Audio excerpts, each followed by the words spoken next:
अहम खबर है, FIA लाहौर ने साबिक वफाकी वजीर मुनीस इलाही के खिलाफ मनी लॉन्ड्रिंग का मुकदमा दर्ज कर लिया है और FIA लाहौर ने मुनीस इलाही के 2 फ्रंटमैन को भी गिरफ्तार किया है।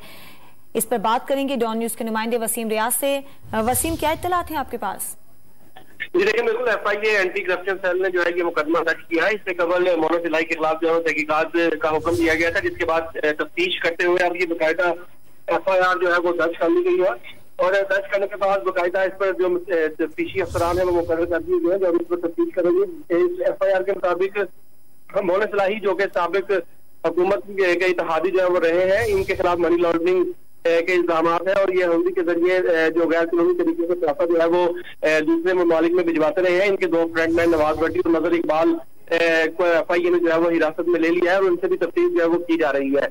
इस हवाले से FIA जराये का कहना है कि जल्द मुनीस इलाही को भी हिरासत में लिया जा सकता है और उनको तफ्तीश के लिए बुलाया जा सकता है और इसमें जो भी कानूनी कार्रवाई जो कानूनी तकाज़े हैं वो सब तमाम जो है वो पूरे किए जाएंगे।